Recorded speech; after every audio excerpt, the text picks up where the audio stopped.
السلام علیکم ورحمۃ اللہ وبرکاتہ۔ سورہ آل عمران آیت نمبر 154 ہے، 154۔ اعوذ باللہ من الشیطان الرجیم، بسم اللہ الرحمن الرحیم۔ ثم أنزل عليكم من بعد الغم أمنة نعاسا يغشى طائفة منكم وطائفة قد أهمتهم أنفسهم يظنون بالله غير الحق ظن الجاهلية يقولون هل لنا من الأمر من شيء قل إن الأمر كله لله يخفون في أنفسهم ما لا يبدون لك يقولون لو كان لنا من الأمر شيء ما قتلنا هاهنا قل لو كنتم في بيوتكم لبرز الذين كتب عليهم القتل إلى مضاجعهم وليبتلي الله ما في صدوركم وليمحص ما في قلوبكم والله عليم بذات الصدور۔ ان الذين تولوا منكم يوم التقى الجمعان انما استزلهم الشيطان ببعض ما كسبوا ولقد عفى الله عنهم ان الله غفور حليم۔ يا أيها الذين آمنوا لا تكونوا كالذين كفروا وقالوا لإخوانهم إذا ضربوا في الأرض أو كانوا غزا لو كانوا عندنا ما ماتوا وما قتلوا ليجعل الله ذلك حسرة في قلوبهم والله يحيي ويميت والله بما تعملون بصير۔ ولئن قتلتم في سبيل الله أو متم لمغفرة من الله ورحمة خير مما يجمعون۔ ولئن متم أو قتلتم لإلى الله تحشرون۔ فبما رحمة من الله لنت لهم ولو كنت فظا غليظ القلب لانفضوا من حولك فاعف عنهم واستغفر لهم وشاورهم في الأمر فإذا عزمت فتوكل على الله ان اللہ يحب المتوکلین۔ ان ينصركم الله فلا غالب لكم وان يخذلكم فمن ذا الذي ينصركم من بعده وعلى الله فليتوكل المؤمنون۔ صدق اللہ العظیم۔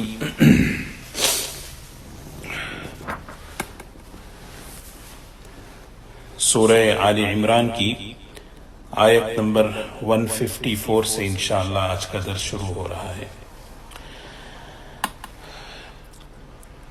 سورہ آل عمران کی جو آیتیں پڑھی جا رہی ہیں اور گزشتہ 2-3 درس میں بھی جو آیتیں پڑھی گئیں اس کا سب سے بڑا حصہ جو ہے غزوہ احد کے واقعے پر مشتمل ہے۔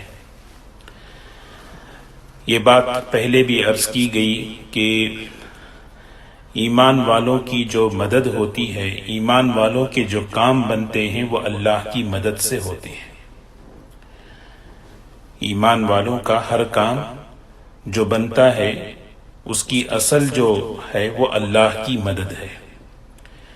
تو اللہ کی مدد، اللہ کی تائید ہمارے ساتھ شامل حال ہو، اس کے کیا اسباب ہیں اور کیا اسباب ہیں جس کی وجہ سے اللہ کی مددیں اٹھ جاتی ہیں، اللہ تعالیٰ نے قرآن پاک میں اس کو ذکر فرمایا۔ نبی کریم صلی اللہ علیہ وسلم کی مبارک زندگی میں 3 غزوات، غزوہ بدر، غزوہ احد، غزوہ حنین، یہ تینوں جو غزوات ہوئے ہیں، اگر اس میں ایک چیز ہم دیکھیں کہ اللہ کی مدد کثرت کے ساتھ، مال و دولت کی فراوانی کے ساتھ، اسباب کی زیادتی کے ساتھ نہیں آتی۔ اللہ کی مدد جو آتی ہے وہ صفات پر آتی ہے۔ وہ کیا صفات ہیں؟ وہ غزوہ بدر میں بیان کیا۔ غزوہ بدر میں حضرات صحابہ کی مختصر سی جماعت تھی، ہر چیز کی کمی تھی، لیکن تقوی، توکل، صبر، اطاعت، فرمانبرداری، اللہ سے مانگنا، گڑ گڑانا، یہ صفات مکمل تھے، تو اللہ کی مدد ان کے ساتھ شامل حال ہوئی اور اللہ تبارک و تعالیٰ نے زبردست کامیابی نصیب فرمائی۔ غزوہ احد میں اور غزوہ حنین میں اللہ تعالیٰ قیامت تک کے آنے والی انسانیت کو اور امت مسلمہ کو ایک سبق دینے کے لیے کہ وہ کیا اسباب ہیں جس کی وجہ سے اللہ کی طرف سے آئی ہوئی مدد اٹھ جاتی ہے۔ اگر اس غزوے میں اگر ہم دیکھیں، حالانکہ غزوہ احد میں ابتدا میں کامیابی ہو چکی تھی، لیکن حتی اذا فشلتم وتنازعتم فی الامر وعصیتم من بعد ما اراکم ما تحبون، آپس کا اختلاف، دنیا کی محبت اور آپس میں رائے کی کمزوری، یہ وہ چیزیں تھی نبی کریم صلی اللہ علیہ وسلم کی بات نہ ماننا، جس کی وجہ سے غزوہ احد کے اندر ایسا ہوا کہ جیتی ہوئی جنگ جو ہے وہ دوبارہ پلٹ گئی اور افراتفری کا ماحول ہو گیا۔ اللہ کے رسول صلی اللہ علیہ وسلم زخمی ہو گئے، 70 صحابہ شہید ہوئے، یہ حالات ہوئے۔ قیامت تک اللہ تبارک و تعالی امت کو بتا رہے ہیں، اس میں جو سب سے بڑی چیز ہمیں جو سیکھنے کی ہے، نبی کریم صلی اللہ علیہ وسلم کی اطاعت اور آپ کی سنتوں کی اتباع، آپ کی بات کو ماننا، یہ کتنی اہم چیز ہے، کیونکہ اللہ کی مددیں جو آتی ہیں وہ اطاعت پر آتی ہیں۔ اللہ کی اطاعت، اللہ کے رسول صلی اللہ علیہ وسلم کی اطاعت۔ حالانکہ اس پورے مجمع میں کچھ افراد جن سے اجتہادی خطا ہوئی تھی، آپس میں انہوں نے کہا کہ نہیں، یہ تو صرف جنگ تک کے لیے کہا تھا، اب جنگ ہو گئی، چلو یہاں سے جائیں گے، لیکن اس قافلے کے اس جماعت کے امیر نے کہا نہیں، اللہ کے رسول صلی اللہ علیہ وسلم نے یہاں پہ رکنے کے لیے کہا، ہم آخر تک رکیں گے۔ ایک اجتہادی خطا تھی، لیکن ہوا یہ کہ پورا جنگ کا نقشہ ہی پلٹ گیا، اور اللہ تبارک و تعالیٰ کی آئی ہوئی مدد جب اٹھی تو پھر اس کے نتیجے میں جو احد کے اندر جو نقصان، جو چیز ہوئی، 70 صحابہ شہید ہوئے، حضور اکرم صلی اللہ علیہ وسلم کا چہرہ انور زخمی ہو گیا، پھر اس کے بعد الحمدللہ اب صحابہ اکرام جمے اور پھر اللہ تعالیٰ نے انہیں کامیابی نصیب فرمائی۔ اس آیت میں اللہ تبارک و تعالیٰ اپنی ایک خاص نعمت کو ذکر فرما رہے ہیں۔ ثم انزل علیکم من بعد الغم امنۃ نعاسا یغشا طائفۃ منکم، اللہ تعالیٰ کی ایک خاص نعمت کا ذکر ہو رہا ہے۔ احد کے میدان میں چاروں طرف افراتفری پھیلی ہوئی ہے، حملے چل رہے ہیں اور مقابلہ زوروں پر ہے، لیکن اس وقت اللہ تبارک و تعالیٰ کی طرف سے ایمان والوں کے دلوں میں ایک عجیب سا سکون اللہ تعالیٰ نے ڈال دیا۔ یہ اللہ کی نعمت ہے۔ دیکھیں میدان جنگ ہے، مقابلہ چل رہا ہے، تلواریں چل رہی ہیں، اس موقع پر صحابہ تھکے ہوئے تھے۔ اس موقع پر اللہ کی طرف سے حضرات صحابہ اکرام کے قلب میں ایک سکون، ایک اطمینان، ایسا سکون، ایسا اطمینان کہ انہیں اونگ آنے لگی۔ اللہ تعالیٰ نے اس کو اپنی نعمت ذکر فرمایا۔ ویسے اللہ تعالیٰ جو ہے نیند کو اپنی نعمت بتاتے ہیں۔ وَجَعَلْنَا نَوْمَكُمْ سُبَاتًا، ہم نے تمہارے لیے نیند کو جو ہے آرام کی چیز بنائی۔ دن بھر کا تھکا ہوا انسان رات میں جب سوتا ہے تو اس ساری تھکاوٹ دور ہو جاتی ہے اور صبح جو ہے بالکل فریش اٹھتا ہے۔ تو اللہ تبارک و تعالی میدان جنگ کے اندر ایمان والوں کے دلوں پر ایک سکون طاری کر کے اللہ تعالیٰ نے فرمایا کہ ہم نے سکون جو طاری کیا یہ ہماری نعمت ہے۔ حضرت طلحہ رضی اللہ تعالیٰ عنہ خود فرماتے ہیں کہ میدان احد میں مجھ پر ایسی اونگ طاری ہوئی کہ بار بار مجھے تلوار سنبھالنی پڑتی تھی، میرے ہاتھ سے نکل جاتی تھی۔ اسی لیے علماء فرماتے ہیں یہ اللہ تعالیٰ کی نعمتیں ہیں، لیکن دین کی مجلس میں نیند کا آنا یہ نعمت نہیں ہے۔ یہ دین کی مجلس میں نیند کا آنا یہ نعمت نہیں ہے۔ اسی کو اللہ تعالیٰ نے فرمایا ثم انزل علیکم من بعد الغم امنۃ نعاسا یغشا طائفۃ منکم وطائفۃ قد اہمتہم انفسهم یظنون باللہ غیر الحق ظن الجاہلیہ۔ اللہ تعالیٰ نے تم پر اونگ کو سکون بنا کر نازل کیا غم کے بعد۔ انزل علیکم من بعد الغم، غم کے بعد۔ غم کیا تھا؟ عجیب سا غم تھا، یعنی صحابہ، یعنی جیتی ہوئی جنگ دوبارہ پلٹ گئی، صحابہ شہید ہو رہے ہیں، اللہ کے رسول صلی اللہ علیہ وسلم زخمی ہو گئے۔ ایک عجیب سا غم تھا، ہم نے اللہ کے نبی کو ناراض کر دیا، اللہ کے نبی ناراض تو اللہ ناراض، تو ایک عجیب سا غم۔ لیکن اللہ تعالیٰ اس موقع پر ان کے دلوں میں سکون اور اونگ بنا کر جو ہے اللہ نے نازل کیا۔ یہ ایک جماعت یغشا طائفۃ منکم، وہ اونگ جو ہے ان پر ڈھانک دی گئی۔ وَطَائِفَةٌ قَدْ أَهَمَّتْهُمْ، اور ایک جماعت وہ تھی منافقین کی، ان کو اپنی ہی جان کی فکر پڑی ہوئی تھی۔ ان لوگوں کو نہ اسلام کی پرواہ تھی، نہ حضور صلی اللہ علیہ وسلم کی پرواہ تھی، نہ مسلمانوں کی سلامتی کی فکر تھی، کوئی دھیان نہیں تھا۔ وَطَائِفَةٌ قَدْ أَهَمَّتْهُمْ، انہیں تو بس اپنی ہی فکر پڑی تھی کہ بھئی کہ اللہ تعالیٰ فرما رہے دو قسم کی جماعتیں، ایک ایمان والوں کی، اللہ تعالیٰ نے ان پر نیند کو، اونگ کو جو ہے نعمت بنا کر ان کی تھکان اتارنے کے لیے اللہ تعالیٰ نے اونگ ان پر طاری کر دی، اور ایک جماعت منافقین کی جسے صرف اپنی جان کی پڑی ہوئی تھی، وہ لوگ جو ہے بس اس فکر میں تھے کہ ہمارا کیا بنے گا، ہم کدھر جائیں گے، ہماری جان کون بچائے گا، کیونکہ اندر سے ایمان سے محروم تھے، اور یہ نعمت اللہ ایمان والوں پر اتار رہے تھے، اور یہ لوگ تو منافقین تھے۔ اللہ تعالیٰ نے یہاں فرمایا، اور پھر آگے فرمایا یظنون باللہ غیر الحق ظن الجاہلیہ۔ منافق کے حالات بیان کر رہے ہیں، اللہ تعالیٰ کے ساتھ غلط گمان کرتے ہیں۔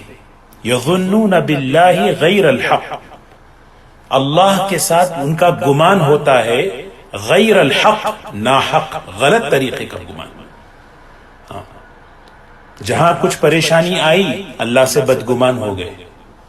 منافق جو ہے ہمیشہ پریشانیوں میں اللہ سے بدگمان ہوتا ہے اور دوسروں کو بدگمان کرتا ہے۔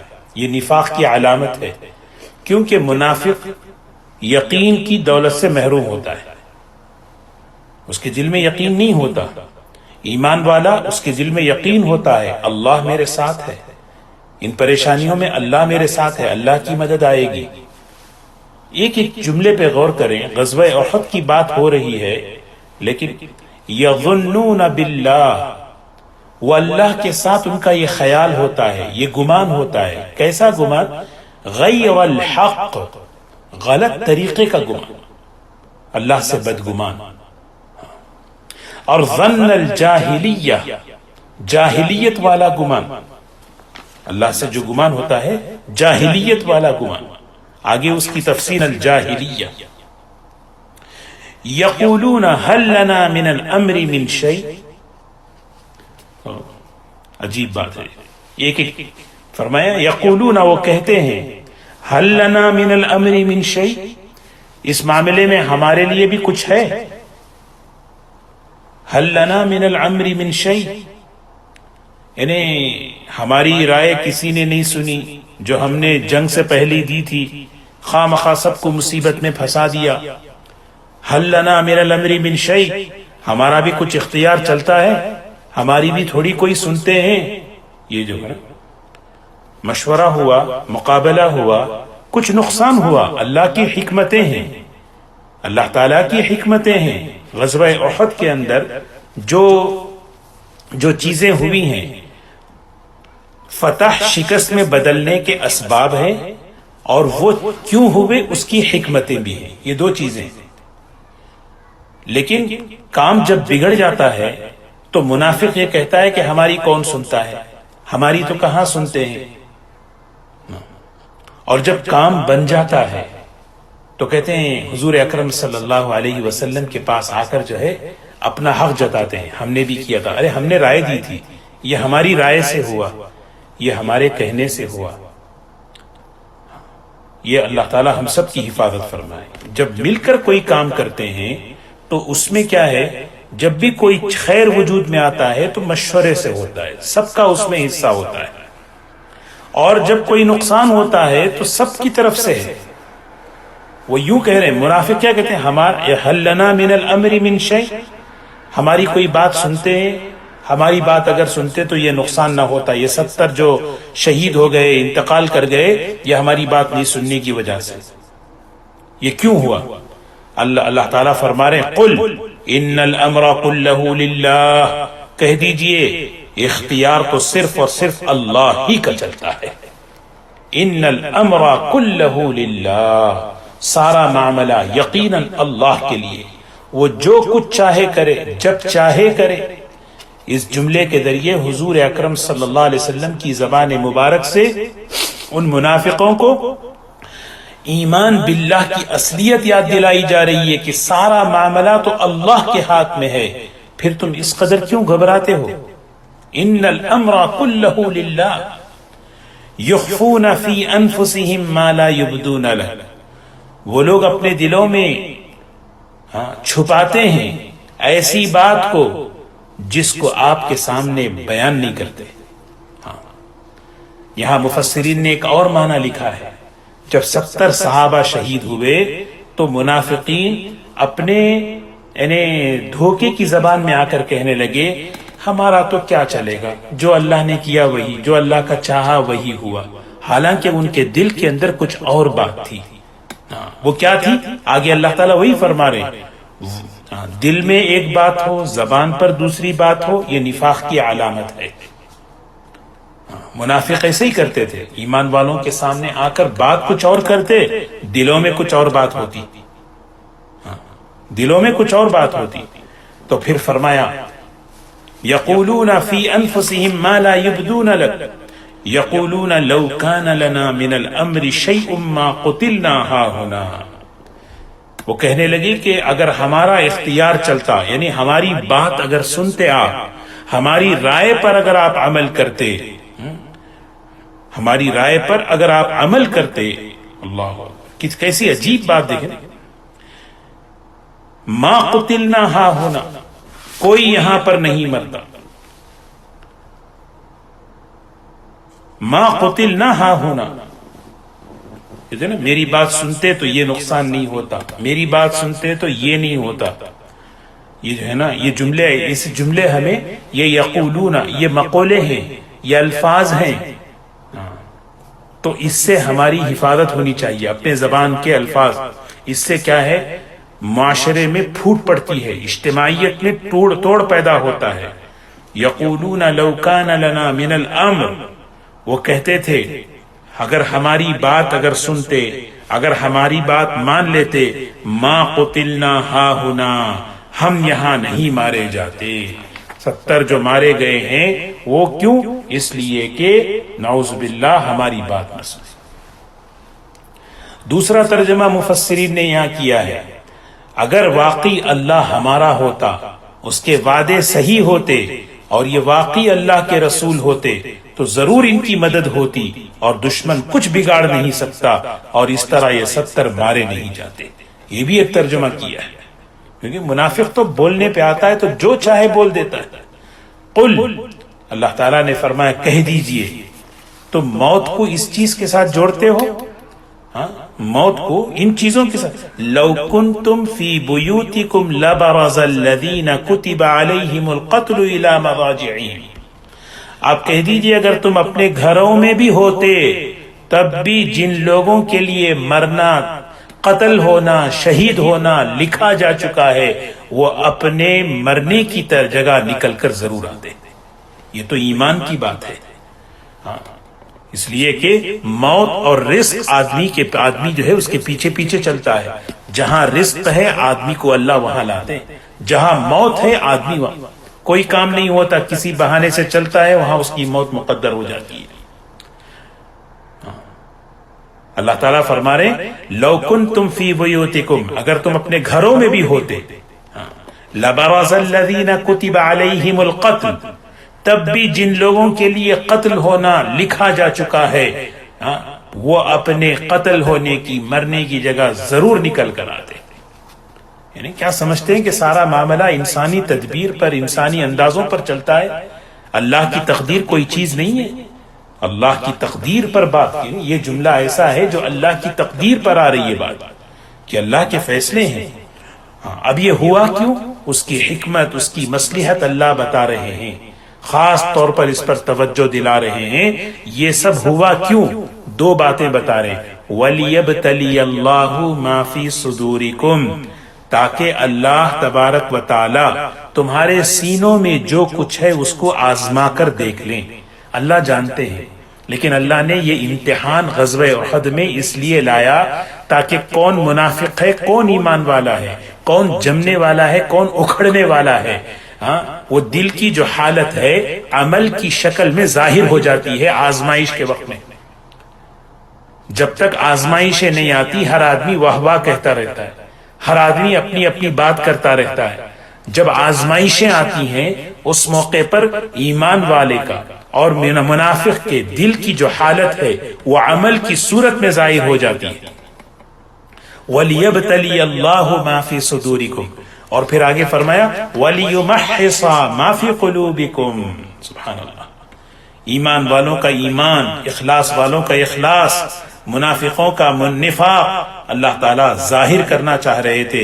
اور اسی طرح وَلِيُمَحِّصَ مَا فِي قُلُوبِكُمْ، اللہ تبارک و تعالیٰ تمہارے دلوں میں جو کچھ ہے اسے پاک صاف کرنا چاہ رہے تھے. وسوسے ہیں، کچھ بھی جو کچھ پیش آیا وہ ایمان، وہ سب اللہ تعالیٰ جو ہے نا بالکل تمہارے دلوں پر. اسی لیے ایمان والے پر جو آزمائش آتی ہے وہ ابتلا ہوتی ہے. اس میں کیا کرتا ہے بندہ فوراً اللہ کی طرف رجوع ہوتا ہے.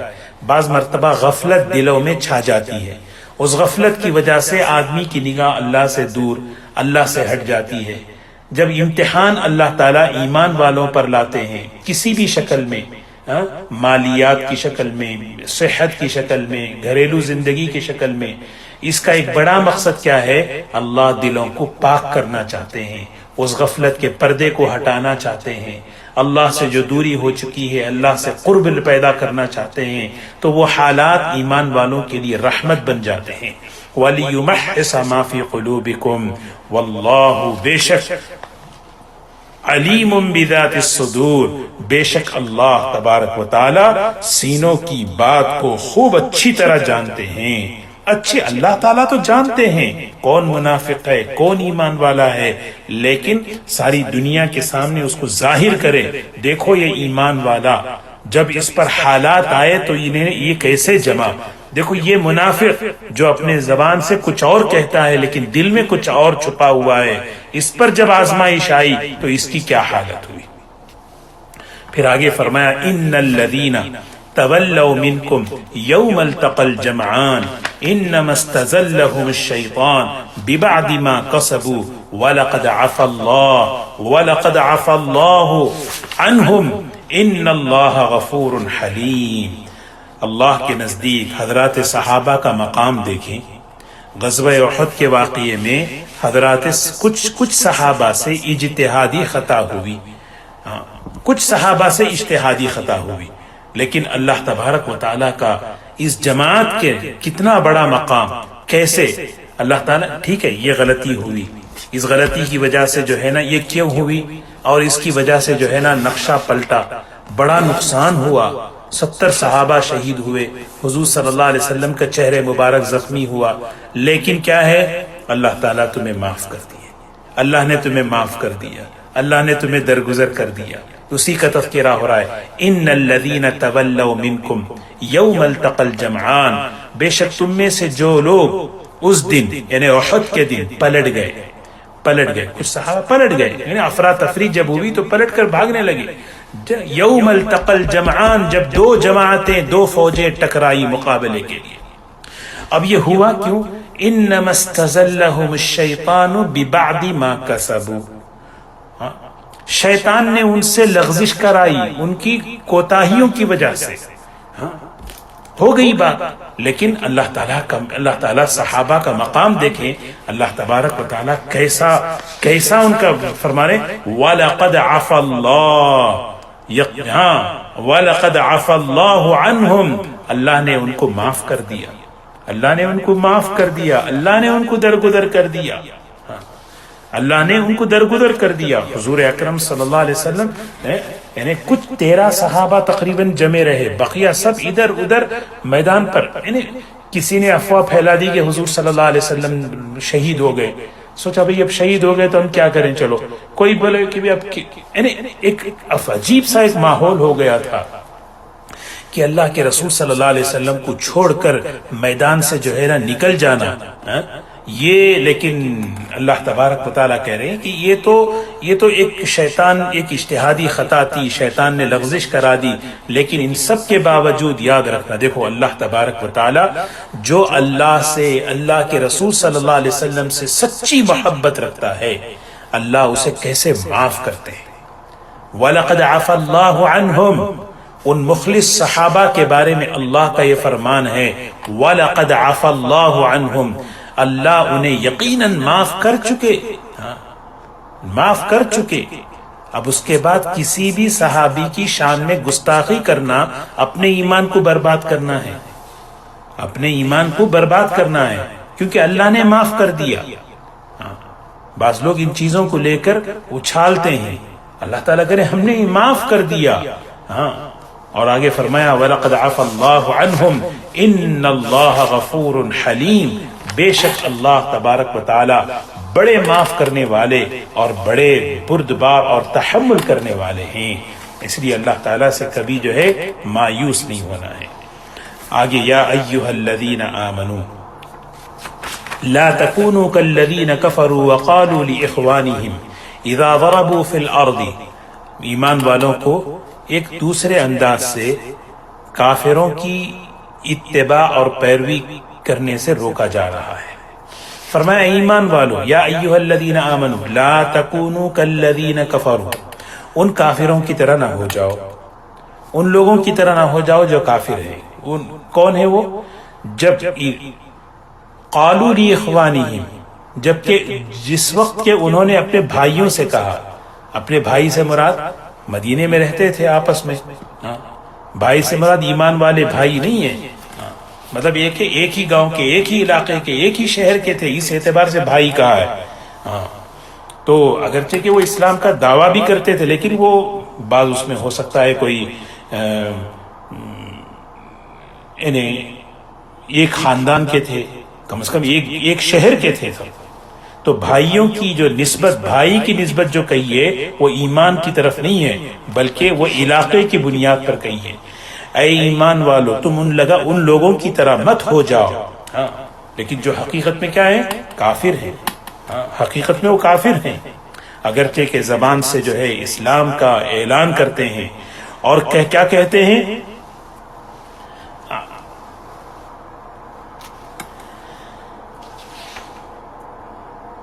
اذا ضربوا في الارض او كانوا غزا لو كانوا عندنا ما ماتوا وما قتلوا،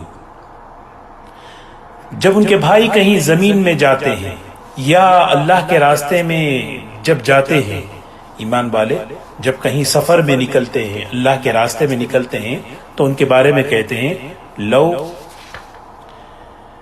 كانوا عندنا ما ماتوا وما قتلوا، لو كانوا عندنا، اگر وہ ہمارے پاس ہوتے ان کو نہ موت آتی نہ وہ مارے جاتے، نہ ان کو موت آتی نہ مارے جاتے۔ زندگی سے محبت، دنیا سے تعلق، آخرت سے یعنی آخرت کا خوف، یعنی آخرت سے ڈر کا مطلب یعنی موت کا خوف۔ جب انسان پر جو ہے نا یہ چیزیں آ جاتی ہیں تو اس کی عقل کیسے خراب ہوتی ہے، دیکھو۔ لو کانوا عندنا ما ماتوا وما قتلوا، اگر تم ہمارے پاس ہوتے تو کبھی نہ مرتے، نہ تمہیں قتل کیے جاتے، یعنی موت کو جگہ سے جوڑ رہے ہیں۔ اللہ تعالیٰ فرما رہے ہیں لِيَجْعَلَ اللَّهُ ذَلِكَ حَسَرَةً فِي قُلُوبِهِمْ، یہ جو جملہ کہہ رہے ہیں، یہ جو کہہ رہے ہیں زبان سے، یہ اللہ نے اس لیے نکلوایا تاکہ ان کے دلوں میں ان کی حسرت کو بڑھا دے۔ قیامت کے دن اللہ تبارک و تعالی جب شہداء کو جو مقام دیں گے، اور حضرات صحابہ اور وہ لوگ جو اللہ کے دین کی نسبت پر جن کو آزمائشیں آئیں، اللہ ان کو جب اجر دیں گے، یہ لوگ جو ہے حسرت میں رہیں گے، کیسا ان کو کیا مقام مل رہا ہے، ان کا اور غم بڑھے گا، ان کی اور جو ہے ان کا رنج اور بڑھے گا۔ لِيَجْعَلَ اللَّهُ ذَلِكَ حَسْرَةً فِي قُلُوبِهِمْ، اور یہ جو کہہ رہے ہیں لَوْ كَانُوا عِندَنَا مَا مَاتُوا وَمَا قُتِلُوا، اگر تم ہمارے پاس ہوتے تو نہ مارے جاتے نہ تم، ان کے لیے موت بستر پر آنا طے تھا، گھر پر مر رہے تھے، گھر پر ان کا انتقال ہو رہا تھا۔ تو زندگی اور موت اللہ کے قبضے میں ہے، نہ سفر پر جانے سے موت آتی ہے، نہ جہاد میں نکلنے سے انسان مرتا ہے، نہ گھر پر بیٹھے رہنے سے زندہ رہ جاتا ہے۔ تو زندگی اور موت کا تعلق تو اسی لیے اللہ کا نام ہے المحیی الممیت، زندگی دینے والا اللہ، موت دینے والا اللہ۔ تو یہ جملہ کہنا، یہ کام کر لیتے تو نہیں مرتے، یہ ہوتا تو نہیں ہوتا، ادھر بعض مرتبہ ارے ایسا کیسا ہو گیا، یہ ہوا اس لیے ہو گیا، نہیں، قدر اللہ، تقدیر بھی تو کوئی چیز ہے، تقدیر بھی تو کوئی، منافق تقدیر پر اس کا ایمان نہیں ہوتا، ایمان والے کا ایمان تقدیر پر ہوتا ہے، جو ہوتا ہے اللہ کی طرف سے ہوتا ہے، اللہ کی طرف سے لکھا جا چکا ہے۔ اللہ تعالیٰ فرما رہے واللہ یحیی و یمیت واللہ بما تعملون بصیر، اللہ تبارک و تعالیٰ اچھی طرح دیکھ رہے ہیں جو تم کہہ رہے ہو، کر رہے ہو۔ موت تو اپنے وقت پر آئے گی، جس طرح لکھی جا چکی ہے اسی طرح آئے گی۔ کسی کا گھر پہ مرنا طے ہے تو گھر پہ ہی مرے گا، کسی کا اللہ کے راستے میں شہید ہونا لکھا جا چکا ہے، وہ ہر حال میں شہید ہوگا۔ پھر فرمایا آگے اللہ تعالیٰ ان کو بتا رہے ہیں جو اللہ کے راستے میں شہید ہو گئے انہیں کیا مقام ہے۔ وَلَئِن قُتِلْتُمْ فِي سَبِيلِ اللَّهِ، اگر تم اللہ کی راہ میں شہید ہو جاؤ، اگر تم اللہ کی راہ میں شہید ہو جاؤ، وَلَئِن قُتِلْتُمْ فِي سَبِيلِ اللَّهِ اَوْ مُتْتُمْ، یا مر جاؤ، یا تمہیں موت آ جائے، یا تمہیں فطری موت آ جائے ایمان کے ساتھ، اچھے کام کرتے کرتے، دین کا کام کرتے کرتے، یا تو اللہ کے راہ میں شہید ہو گئے، یا دین کا کام کرتے کرتے کرتے کرتے طبعی موت آ گئی تو کیا انعام ہے؟ لمغفرۃ من اللہ ورحمۃ خیر مما یجمعون، اللہ کی بہت بڑی مغفرت ہے اور اللہ کی بہت بڑی رحمت ہے، اور ایسی مغفرت ایسی رحمت خیر مما یجمعون، اس چیز سے بہت بہتر ہے جس کو یہ جمع کر رہے ہیں، جو کچھ جمع کر رہے ہیں، جتنا کچھ ان کے پاس دنیا جس شکل میں ہے اس سے بہتر اللہ کی طرف سے مغفرت ملنے والی ہے، اللہ کی طرف سے جو ہے نا رحمت ملنے والی ہے۔ یہ آگے بتا رہے، اسی لیے اللہ کی طرف سے رحمتیں، اللہ کی طرف سے مغفرتیں کس کے ساتھ ہیں؟ ایمان کے ساتھ ہیں۔ آدمی اپنی زندگی گزر رہی ہے، زندگی میں اچھے کام کرتا رہے، اللہ کے دین پر چلتا رہے، دین کا کام کرتا رہے، اور اس کے ساتھ جب مرے گا، مرنا دو ہی حالت میں ہے، یا تو شہادت کی موت آئے گی یا تو فطری موت آئے گی، تو اللہ تعالیٰ کہہ رہے ہیں دونوں صورتوں میں اس کے دونوں ہاتھوں میں لڈو ہیں، اللہ کی طرف سے مغفرت اور رحمت ہے اس کے لیے۔ وَلَئِن مُتُّمْ أَوْ قُتِلْتُمْ لَإِلَى اللَّهِ تُحْشَرُونَ، یہ ہرگز یہ بات نہیں بھولنی چاہیے۔ کیا بات ہے؟ اور اگر تمہیں موت آئے یا تم قتل ہوئے تو اللہ ہی کی طرف تم جمع کیے جاؤ گے۔ لَإِلَى اللَّهِ، یہ بات یاد رکھنا چاہیے، جہاں بھی رہو، جتنے اچھے گھر میں رہو، جتنی اچھی سواری میں چلو، جتنے اونچے محل میں موت آئے یا جھوپڑی میں موت آئے، کہیں بھی آئے، ہمارے لوٹنے کی جگہ اللہ کے سامنے ہے۔ ایک آدمی محل میں مرا، وہ بھی اللہ کے دربار میں جا رہا ہے، ایک آدمی جھوپڑ پٹی میں مرا، اس کی بھی جو ہے نا وہ بھی اللہ کے سامنے پیش ہو رہا ہے۔ دنیا کی دولت انسان جمع کرتے کرتے کرتے مر گیا تو وہ بھی کہاں جا رہا ہے؟ وہ بھی ایک آدمی دنیا کی دولت کو اللہ کی راہ میں لٹاتے لٹاتے لٹاتے دنیا سے جا رہا ہے، وہ بھی اللہ کے دربار میں جائے گا، اور اللہ تبارک و تعالیٰ دونوں کے ساتھ اللہ تعالیٰ کا نظام ہے۔ اللہ جو اچھا کام کر کے آیا، اللہ تبارک و تعالیٰ اس کو جو ہے نیک بہترین اجر عطا فرمائیں گے۔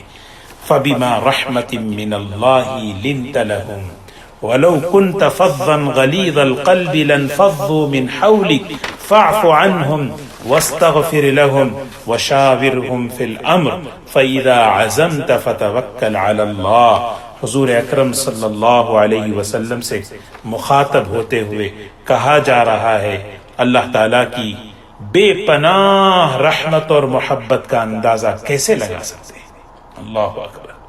جو اللہ کو اپنے بندوں کے ساتھ ہے، اللہ کو اپنے بندوں کے ساتھ ہے، اللہ یہ کیسے بہترین انداز سے اللہ تبارک و تعالیٰ انہیں فرما رہے، دیکھیے یعنی فَبِمَا رَحْمَةٍ مِّنَ اللَّهِ لِنْتَ لَهُمْ،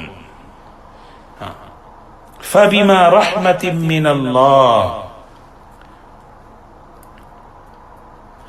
غزوہ احد میں جو لغزشیں ہوئی ہیں، اللہ کے رسول صلی اللہ علیہ وسلم کو اس سے تکلیف پہنچی تھی، اللہ تعالیٰ نے معاف کر دیا۔ ابھی گزشتہ آیت میں ہم نے پڑھا کہ اللہ نے وَلَقَدْ عَفَا اللَّهُ عَنْهُمْ، اللہ نے معاف کر دیا، لیکن حضور صلی اللہ علیہ وسلم کے دل میں بھی غم تھا، میری بات نہیں مانی، تو اللہ تبارک و تعالی حضور اکرم صلی اللہ علیہ وسلم کے سے فرما رہے ہیں کہ اپنے صحابہ کی، اپنے ساتھیوں کی دلجوئی کے لیے ان سے کچھ غلطیاں ہوئی ہیں، آپ ان کو درگزر کر دیں، آپ ان کو معاف کر دیں۔ اور اس کو اتنے خوبصورت انداز میں اللہ نے کہا ہے، سبحان اللہ، کہ ہم سوچ نہیں سکتے۔ آپ کو تکلیف پہنچی ہے، آپ کو رنج ہوا ہے، لیکن آپ کون ہیں؟ یہ اللہ کی فَبِمَا رَحْمَةٍ مِّنَ اللَّهِ لِنْتَ لَهُمْ، یہ اللہ ہی کی رحمت ہے کہ اللہ نے آپ کو نرم دل دیا ہے، یہ اللہ کی بے پناہ رحمت ہی کا نتیجہ ہے کہ آپ لنت لہم، آپ ان کے لیے نرم ہو گئے، آپ ان کے لیے نرم ہو گئے۔ یہ اللہ کی بے پناہ رحمت ہے، اللہ تعالیٰ کی بے پناہ رحمت۔ اللہ کی رحمت جب بندوں پر متوجہ ہوتی ہے تو بندوں میں بھی رحمت آتی ہے، نرمی آتی ہے۔ حضور اکرم صلی اللہ علیہ وسلم کی ایک بڑی خوبی جو آپ کی شان رحمت ہے، جس شان رحمت کے نتیجے میں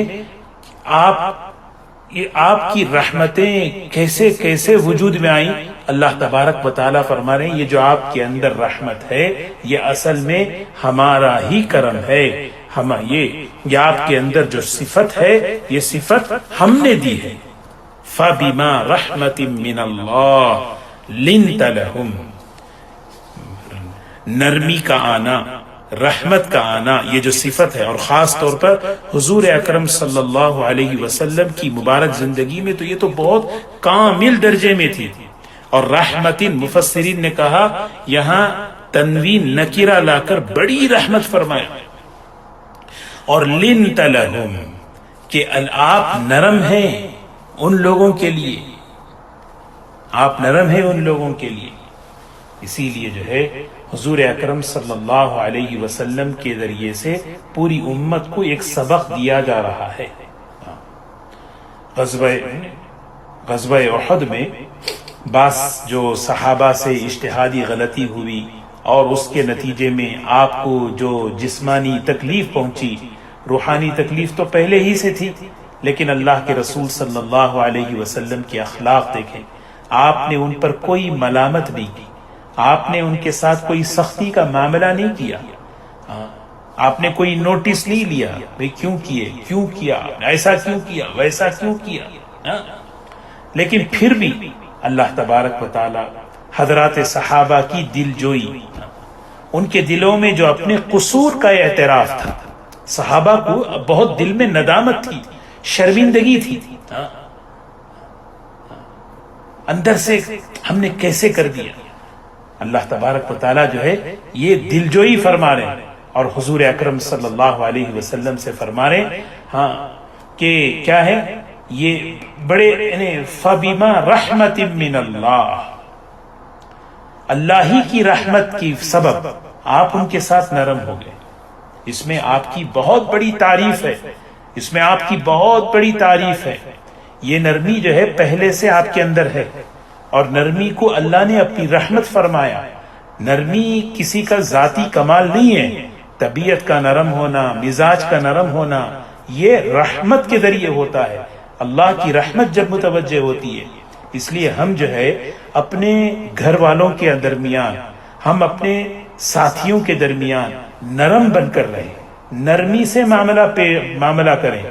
حدیث میں آتا ہے ان اللہ رفیق یحب الرفق، اللہ بہت نرم ہے اور نرمی کو پسند فرماتے ہیں، نرمی کو چاہتے ہیں۔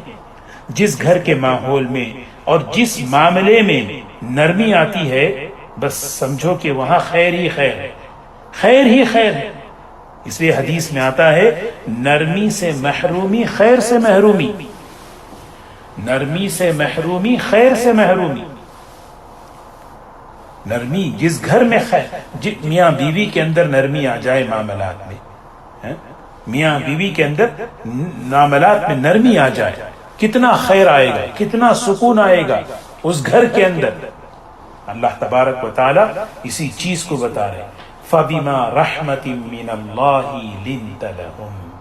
اس لیے بات کرنے میں، سمجھانے میں، بولنے میں کیا ہے، ہمیشہ اس کا خیال رکھنا ہے کہ انداز نرم ہو، طریقہ نرم ہو، انداز نرم ہو۔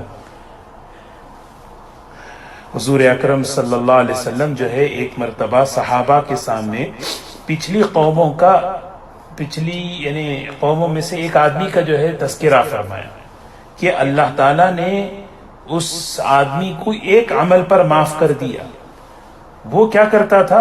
وہ معاملات میں بہت نرمی کرتا تھا، لین دین میں نرمی کا معاملہ کرتا تھا۔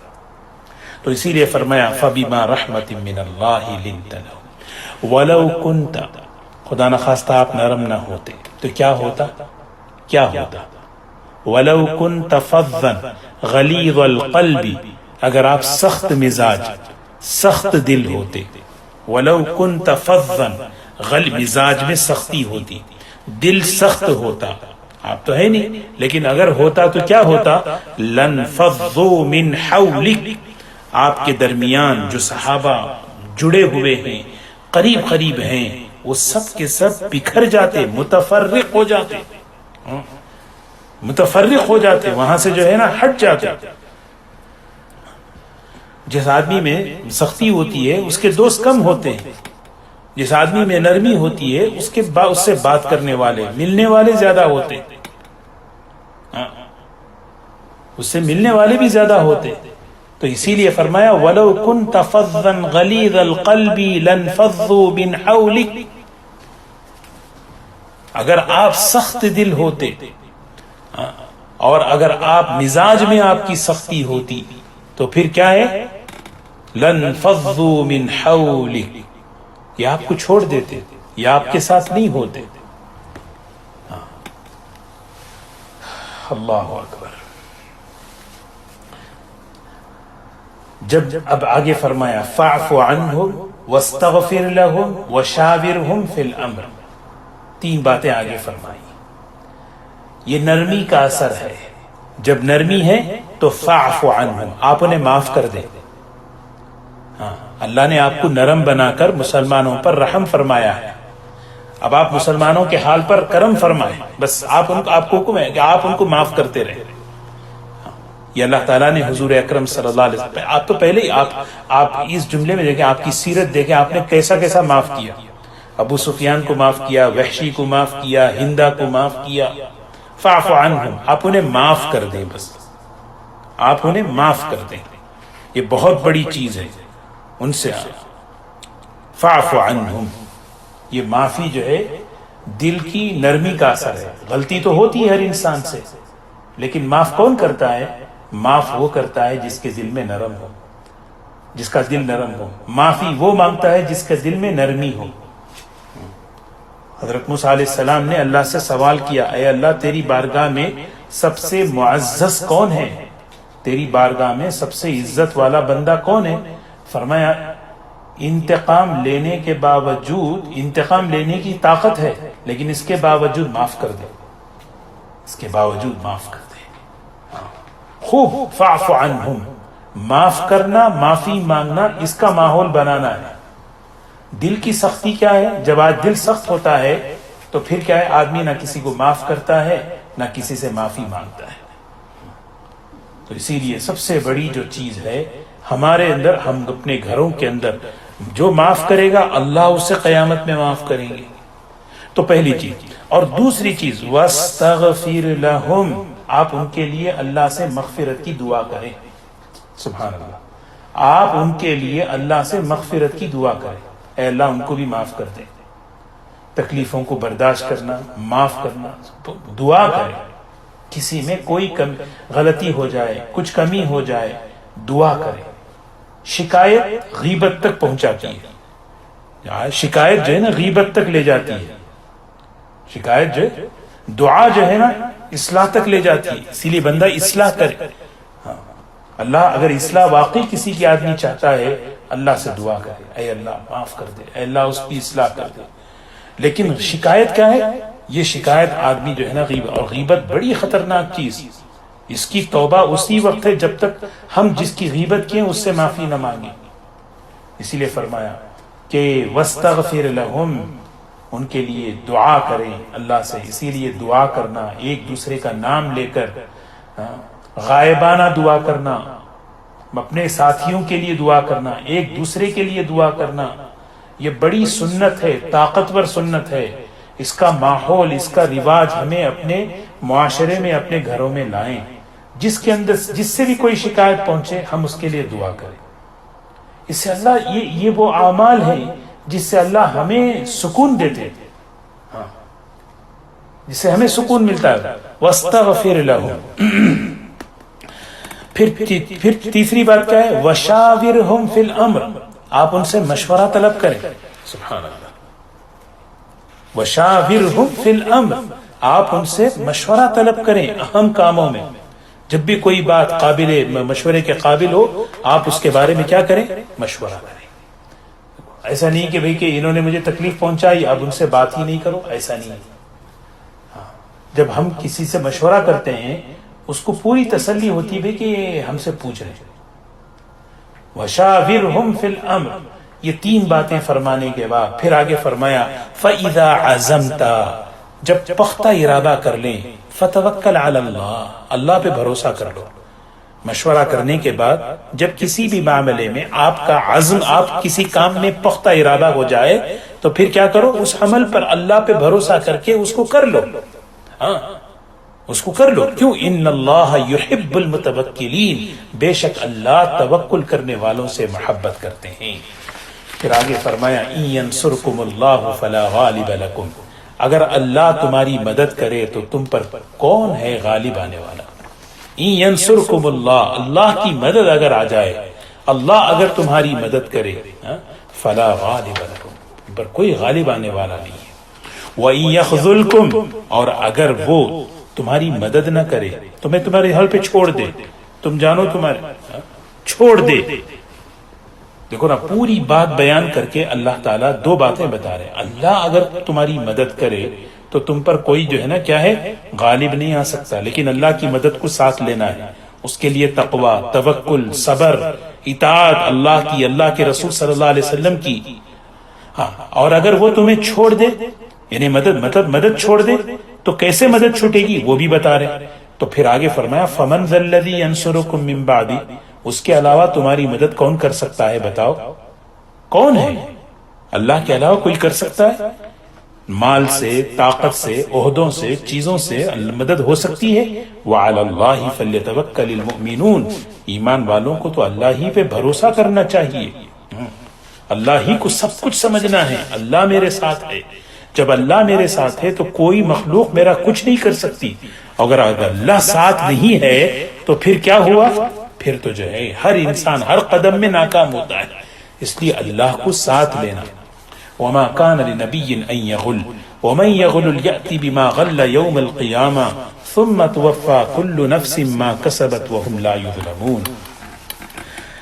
اس آیت میں ایک بڑی خطرناک غلط فہمی کو بتایا جا رہا ہے. غزوہ بدر کے موقع پر جو مال غنیمت آیا تھا اس میں سے ایک چادر کہیں جو ہے گم ہو گئی. تو اس موقع پر کسی نے کہہ دیا نعوذ باللہ کہ حضور صلی اللہ علیہ وسلم نے لے لی. آپ امین ہیں، امانت دار ہیں، امانت آپ کی صفت ہے، صدیق ہیں آپ، صادق الامین ہے آپ. فوراً دیکھیں نا اللہ کے رسول صلی اللہ علیہ وسلم کو کیسی کیسی باتیں سننی ملی، کیسی کیسی باتیں آپ لوگ کیسی باتیں. تو فوراً اللہ نے فرمایا وما كان لنبي ان يغل، کسی بھی پیغمبر کی یہ شان نہیں کہ وہ خیانت کرے، کیونکہ پیغمبر امین ہوتے ہیں، امانت دار ہوتے ہیں، سچے ہوتے ہیں، اخلاق والے ہوتے ہیں. اور وہ خیانت کریں، خیانت تو بہت بڑا گناہ ہے. یہ تو سوچ بھی نہیں سکتے. اور پھر فرمایا چلو سنو وَمَن يَغْلُلْ يَأْتِي، جو کوئی خیانت کرے گا، یأتی بما غل یوم القیامہ، قیامت کے دن آئے گا اس چیز کے ساتھ جس سے وہ خیانت کی ہے. زبردست سزا ہے. دیکھیے جس چیز کی بھی خیانت ہوگی انسان اسی کو لے کر قیامت میں آئے گا. اس سے دیکھو نا سارے میدان حشر میں کسی نے، حضور صلی اللہ علیہ وسلم نے مثال دی، مثال کے طور پر کسی نے کسی کا اونٹ جو ہے نا چرایا ہے، وہ اونٹ جو ہے نا اس کے کندھے پر ہوگا. لوگ دیکھ کر سمجھے گے او اچھا یہ اونٹ کی خیانت کیا تھا دنیا میں، یہ اونٹ چرایا تھا. اسی لیے اجتماعی مال جو ہوتا ہے، اوقاف کا مال، اجتماعی مال، یہ بڑا خطرناک ہے. اس میں خیانت، یہ افراد کی خیانت تو آدمی معافی مانگ سکتا ہے، اجتماعی خیانت تو اس میں معافی کی بھی گنجائش نہیں ہے. اسی لیے بہت ڈرنے کی چیز. وَمَن يَغْلُلْ يَأْتِ بِمَا غَلَّ يَوْمَ الْقِيَامَةِ ثُمَّ تُوَفَّى كُلُّ نَفْسٍ مَا كَسَبَتْ وَهُمْ لَا يُظْلَمُونَ. ہر شخص کو اس کا پورا بدلہ دیا جائے گا جو کچھ اس نے کیا ہے، اور اللہ تعالیٰ کی طرف سے ذرا برابر بھی زیادتی نہیں ہوگی. أَفَمَنِ اتَّبَعَ رِضْوَانَ اللَّهِ كَمَنْ بَاءَ بِسَخَطٍ مِّنَ اللَّهِ وَمَأْوَاهُ جَهَنَّمُ وَبِئْسَ الْمَصِيرُ. بھلا بتائیں ایک شخص جس نے اللہ کی رضا چاہی ہے. ایک آدمی ہے جو اللہ کی رضا چاہتا ہے، بس ہر معاملے میں اللہ راضی ہو، اللہ کی رضا کو ڈھونڈنے والا، اللہ کو خوش کرنے والا، حضرات صحابہ کی جماعت، حضرات جن کا ایک ایک قدم، ان کا ایک ایک لمحہ اللہ کی رضا کو چاہنا، یبتغون فضلا من اللہ، اللہ کی یعنی ہمیں بتا رہے ہیں، ایک شخص بھلا بتائیں جس کی زندگی کا مقصد ہی اللہ کی رضا کو چاہنا، اللہ کس چیز میں راضی ہوتے ہیں، اللہ کیسے راضی ہوتے ہیں، اللہ کو خوش کرنا میری زندگی کا مقصد، یہ آدمی کمن باء بسخط من اللہ، کیا اس شخص کے مانند ہے جو اللہ کے غصے کے ساتھ ہے؟ ایک وہ شخص ہے، دوسرا وہ ہے جو اللہ کے غضب میں، اللہ کے غصے میں ہے۔ کمن باء، جو مستحق ہو چکا اللہ کے غصے کا، کیا دونوں برابر ہو سکتے؟ آپ خود فیصلہ کرو، ہر شخص فیصلہ کر سکتا ہے۔ اللہ کی رضا کو ڈھونڈنے والا اور اللہ کے غصے کا شکار دونوں کیسے برابر ہو سکتے ہیں؟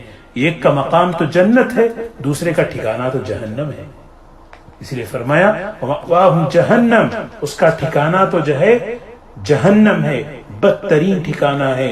ہم درجات عند اللہ واللہ بصیر بما یعملون، وہ ایمان والے، ان کے لیے تو بلند درجات ہیں، اونچے اونچے درجات ہیں اللہ کے پاس۔ واللہ بصیر بما یعملون، اللہ تبارک و تعالی بندوں کے اعمال کو اچھی طرح دیکھتے ہیں۔ اللہ تبارک و تعالی ہم سب کو عمل کی توفیق نصیب فرمائے۔